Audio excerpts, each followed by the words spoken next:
आजकल मारुति विक्टोरियस की hybrid variants काफ़ी ज़्यादा चर्चा में है। लेकिन मारुति सुजुकी की हमेशा से जो यूएसपी रही है वो रही है इनकी सीएनजी कार्स। और विक्टोरियस का सीएनजी वर्जन मेरे सामने है, वो भी इसका बेस वेरिएंट है, यानी कि सबसे सस्ती विक्टोरियस सीएनजी अभी मेरे सामने है।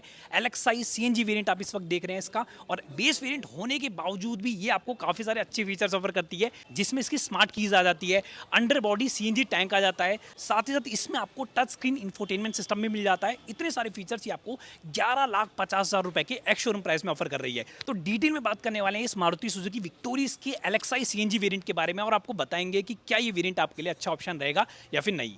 तो शुरुआत करते हैं इस बेस वेरिएंट की कीज से। यूजुअली बेस वेरिएंट में हमने देखा है कि आपको कीलेस एंट्री का सेटअप नहीं मिलता, लेकिन यहाँ पे कहानी डिफरेंट है, क्योंकि यहाँ पे आपको प्रॉपर कीलेस एंट्री मिल रही है। डोर्स पे रिक्वेस्ट सेंसर भी मिल जाते हैं और रिमोट कीज मिलती है। इसका फ्रंट भी आपको काफ़ी ज़्यादा प्रीमियम लगने वाला है। सबसे पहले शुरुआत करते हैं हेडलैम्प से। यहाँ पे आपको प्रोजेक्टर हेडलैम्प्स मिल जाते हैं, लेकिन मिलते हैं हेलोजन की फॉर्म में। ये इंडिकेटर्स देखेंगे तो ये भी अगेन आपको हेलोजन की फॉर्म में दिए गए हैं, और डीआरएल्स आपको इस पर्टिकुलर वेरिएंट में नहीं मिलते हैं। ऊपर आप यहाँ पे देख सकते हैं क्रोम की गार्निशिंग आपको मिल जाती है। ये पियानो ब्लैक ग्रिल जो है ये भी आपको डेफिनेटली पसंद आएगी, और सुजुकी का बड़ा सा लोगो यहाँ पे मिल जाता है। नीचे वाला पोर्शन देखेंगे तो हायर वेरिएंट्स में जैसे आपने रडार देखा होगा, कैमरा देखा होगा, वो सब तो यहाँ पे नहीं मिलता। लेकिन अगर फॉग लैंप्स देखेंगे तो फॉग लैंप्स की आपको हाउसिंग यहाँ पे प्रॉपर्ली दी गई है, लेकिन फॉग लैंप्स आपको यहाँ पे नहीं दिए गए हैं। इसके साथ अगर आप इसकी स्किड प्लेट्स देखेंगे तो ये सिल्वर कलर की आपको स्किड प्लेट्स यहाँ पे मिल जाती है। अब साइड में आप आते हैं तो यहाँ पे आपको 17 इंचेस के ही व्हील्स मिलेंगे, जैसे आपने हायर वेरिएंट्स में देखे हैं। लेकिन ये जो व्हील्स हैं ये आपको मिलेंगे स्टील रिम की फॉर्म में। खास बात है कि यहाँ पे आपके पास व्हील कवर भी दिया गया है। इसके अलावा आपको यहाँ पे ब्लैक ओवर भी मिलते हैं, लेकिन यहाँ पे आपके पास इंडिकेटर्स भी दे दिए गए हैं। तो ये एक फीचर यहाँ पे ऐड ऑन किया है कंपनी ने। साथ में यहाँ पे आते हैं तो डोर्स पे भी अगेन वही कहानी है, ब्लैक कलर के मिलते जरूर हैं, लेकिन ये देखिए आपको यहाँ पे कीलेस एंट्री का सेटअप मिलता है, जो कि यूजुअली बेस वेरिएंट में अवेलेबल नहीं होता बहुत ज़्यादा गाड़ियों में। पीछे आएंगे तो एक और फीचर शार्क फिन एंटीना आप यहाँ पे देख सकते हैं। अगेन ये वाला फीचर भी बेस वेरिएंट में आपने ज़्यादातर देखा नहीं होगा बहुत सारी कार्स में।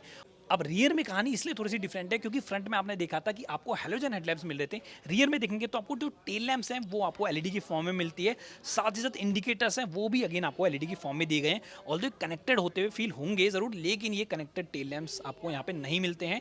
हायर वेरिएंट्स में जैसे आपने देखा था अलग ही पैटर्न आपको मिलता है, वो चीज़ यहाँ से मिसिंग है। बट एनीवे बेस वेरिएंट है, इस वजह से हम ये चीज़ एक्सपेक्ट भी करते हैं। टी फॉगर आप देख सकते हैं यहाँ पे आपको बेस वेरिएंट में दे दिया है, और साथ ही साथ सीएनजी का ये आप स्टिकर देख के पहचान लेंगे कि ये गाड़ी जो है वो सीएनजी गाड़ी है। तो सीएनजी गाड़ी में यूजुअली बूट स्पेस तो कम ही होना चाहिए ना, ऐसा है क्या? एक बार देख लेते हैं। तो विक्टोरियस में ऐसी कोई प्रॉब्लम आपको देखने को नहीं मिलेगी, क्योंकि यहाँ पे जो सिलेंडर है वो अंडर बॉडी आपको दिया गया है, यानी कि गाड़ी के नीचे आपको दिया गया है सिलेंडर्स का। तो इस वजह से ये देख सकते हैं अब ये जो सिलेंडर है ये आपको 55 लीटर्स की वाटर कैरिंग कैपेसिटी ऑफर करता है, जैसे आपने ब्रेजा में देखा है या दूसरी गाड़ियों में देखा है। लेकिन नीचे देखेंगे ना, यहाँ पे स्पेयर व्हील की जगह आपको यहाँ पे पंचर रिपेयर किट दे दी गई है। यहाँ पे आपके पास एक हम्प सा मिलता है जिसमें आपको अंडर बॉडी सिलेंडर दिया गया है, और इसे अगर मैं यहाँ पे प्लेस करता हूँ तो फ्लोर आपको बिल्कुल ही फ्लैट मिलता है, जिसमें आप आराम से अपने लगेज को उठा के स्लाइड कर सकते हैं। 60-40 स्प्लिट्स आपको मिल जाता है। क्योंकि फीचर्स यहाँ पे आपको ज़्यादा मिलते हैं तो इस वजह से गाड़ी आपको भरी भरी फील होगी, और ऐसा फील होगा कि शायद आप किसी मिड वेरिएंट में बैठे हैं। तो सबसे पहले अगर हम कीज से शुरू करें तो ऐसी कीज आपको मिलती है। इसका मतलब आपको इंजन स्टार्ट स्टॉप बटन यहाँ पे दिया गया है, ये मैंने बटन प्रेस किया और यहाँ से इसका इग्निशन ऑन हो गया है। और इग्निशन ऑन होते ही सबसे पहले आपको दिखेगा इसका 7 इंच का टच स्क्रीन इंफोटेनमेंट सिस्टम, जो कि अगेन अच्छा फीचर है, एक बेस वेरिएंट में यूजुअली हमें नहीं मिलता। तो उन लोगों के लिए ये फीचर काफ़ी ज़्यादा यूजफुल है जो बेस वेरिएंट खरीदते थे और उसके बाद आफ्टर मार्केट जाके उसमें इंफोटेनमेंट सिस्टम लगवाते थे। और इसी के साथ यहाँ पे आप देख सकते हैं इसका इंस्ट्रूमेंट क्लस्टर आपको मिलता है। लेफ्ट साइड में टैकोमीटर, राइट साइड में स्पीडोमीटर, और मिडिल में 4.2 इंच का आपको मिलेगा एमआईडी। एमआईडी का डिस्प्ले काफ़ी इंफॉर्मेटिव है, जिसमें आप माइलेज भी देख सकते हैं, अपने डिस्टेंस मिल जाएगा। और बाकी अगर कंट्रोल्स देखेंगे इस इंफोटेनमेंट सिस्टम के तो आपको स्टीयरिंग व्हील पे लेफ्ट साइड में मिलेंगे, राइट साइड में आपको कोई कंट्रोल नहीं मिलता। ऑटोमेटिक क्लाइमेट कंट्रोल आपको यहाँ पे मिल जाता है, और साथ में ये आर्मरेस्ट देखेंगे तो आपको स्लाइडिंग आर्मरेस्ट दे दी गई है, जो कि अगेन बेस वेरिएंट में यूजुअली मिसिंग होती है बाकी गाड़ियों में।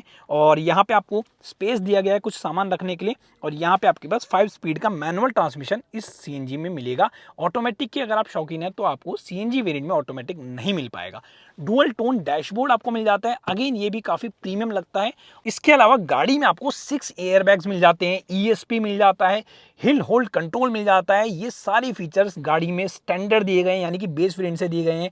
ये भी अगर आप पूरा डिज़ाइन देखते हैं तो यहाँ पे पियानो ब्लैक फिनिशिंग काफ़ी खूबसूरती से दी गई है, और ये आपको इसका फ्यूल चेंज करने का बटन मिलता है। ये बटन मैं प्रेस करता हूँ तो ये पेट्रोल मोड पे शिफ्ट हो जाती है और इसी बटन को मैं प्रेस करता हूँ तो ये सीएनजी मोड पे शिफ्ट हो जाती है।